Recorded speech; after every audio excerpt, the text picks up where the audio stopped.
To lose a child is like having a piece of your soul ripped away. There's a hollowness in your chest. You feel like you're being sucked into it and never going to be able to get out. Suffocating. And it's never quite the same.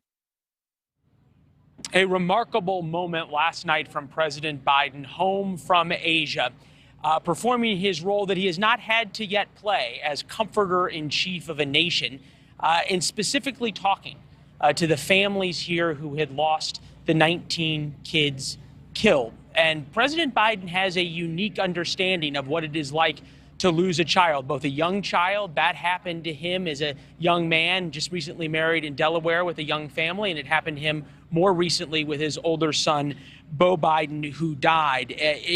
A really rare show of emotion from the president that encapsulates what we found here in Uvalde, talking to so many people who have lost loved ones in this, fourth graders who it was going to be their last day of school tomorrow, and parents now who will have to go forward, as the president has, as parents, knowing that bedroom will be forever empty. The memorial continues to grow behind us at Robb Elementary School, and obviously there's a lot of discussion to be had, both about what happened here, of course, the families, the politics of this, the investigation of this. But too often, as we skip ahead to the investigation and the politics, we lose sight of the victims. Robert Sherman's been looking in to that for us and is here. Throughout the night last night, Robert, we saw those local reports of families walking into the Civic Center. They had done DNA tests, and then they got that horrific news that led to these piercing screams that, as reporters, you hear all too often. It is truly amazing, Leland, that you see the difference between the emotion of yesterday and the emotion of today. Yesterday, it was uncertainty that dominated the mindsets of many of these families. Every family that's here was here from Robb Elementary was trying to get over to that reconnection center in order to pick up their loved ones. Many of them walked home with their children, but all of a sudden, you had over a dozen families that did not take their children home that night. And that was, as the uncertainty started to build, it seemed clear for many of them that something horrific had happened to their loved one, but holding on to hope was the utterly devastating aspect of all of this. The sun set last night, the sun rose today. All those families had the news and the information that their loved ones were gone. And now that is where you see the difference today. Many of these families are trying to come to grips with what has happened. And as Allie and Brian have both said, you walk around this town very clearly, this town has not come to grips with what has happened. They don't even really understand, in some ways, the gravity. And you talk about those feelings of emotion. Just down the street from here, I talked to a man who understandably didn't want to go on camera with us right now. His granddaughter is in fourth grade, classroom next door to the classroom that was slaughtered. His daughter-in-law's younger sister was in the classroom and died. So you have these families that have experienced sort of this overwhelming release and joy, for lack of a better term, that their children were not among the dead. And he watched the gunfight. And then yet there's other family members that are. And I said to him, how do you reconcile going to Memorial Day cookouts anymore when you know that your son's wife is grieving and you're there with your granddaughter? There's really no way to begin to sort of put this together in your mind.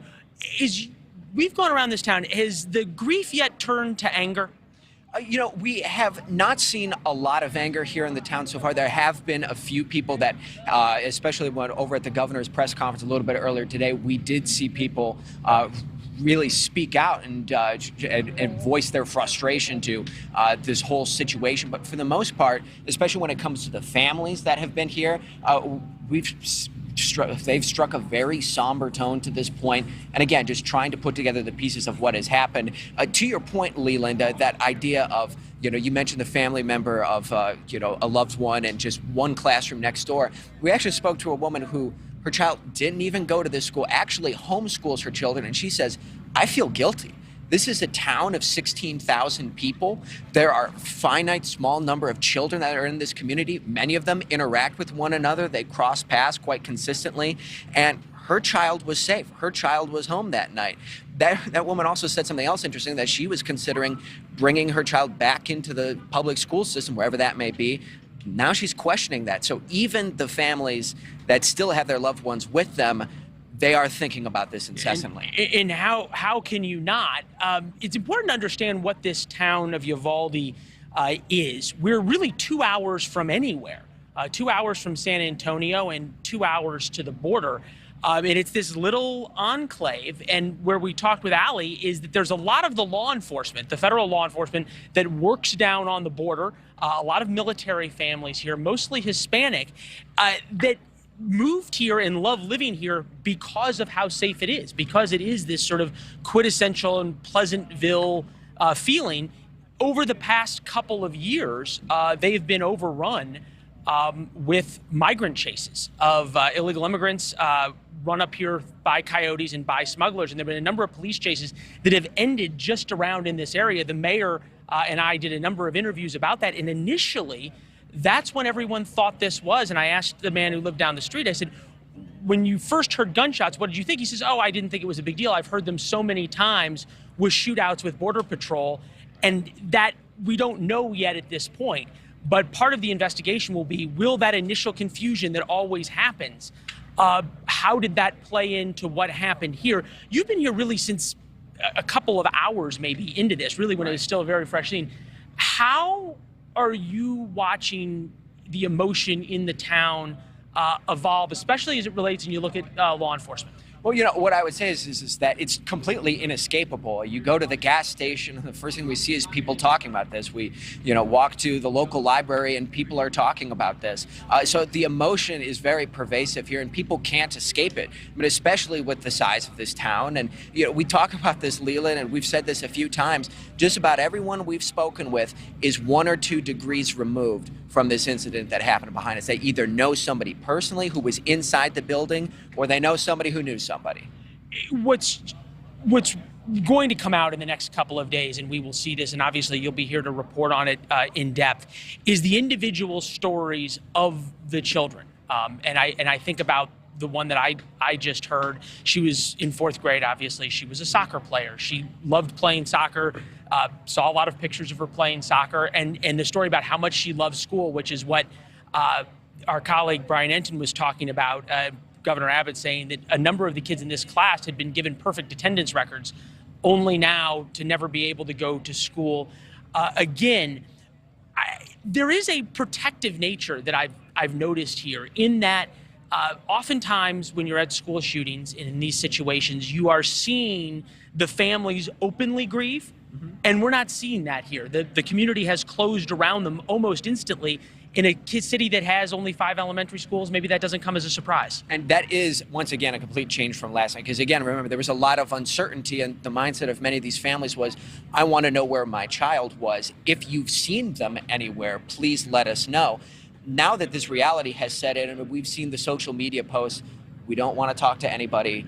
We don't want to tell our stories. We just want peace. We just want to grieve. And we've seen that from a lot of these families. Still, many of them have taken the time in order to express their love for their loved ones lost and to tell their stories a little bit. And some of these are just so heartbreaking. You have Annabelle Rodriguez and Jackie Cazares, 2 cousins in the exact same classroom together. I mean, 19 children that were killed in that one classroom, but 2 of them related by blood. There was another one, Amory Jo Garza, had just turned 10 just a couple of months before, and her father said something heartbreaking. Please don't take a second for granted. Hug your family. Tell them you love them. We'll never be happy and feel complete ever again. And behind those closed doors, those are the sentiments, those are the emotions that are truly there. And those emotions will continue for a lifetime. Robert Sherman, great reporting. Thanks for watching. Click the red subscribe button below so you can get more of NewsNation's fact-driven, unbiased coverage.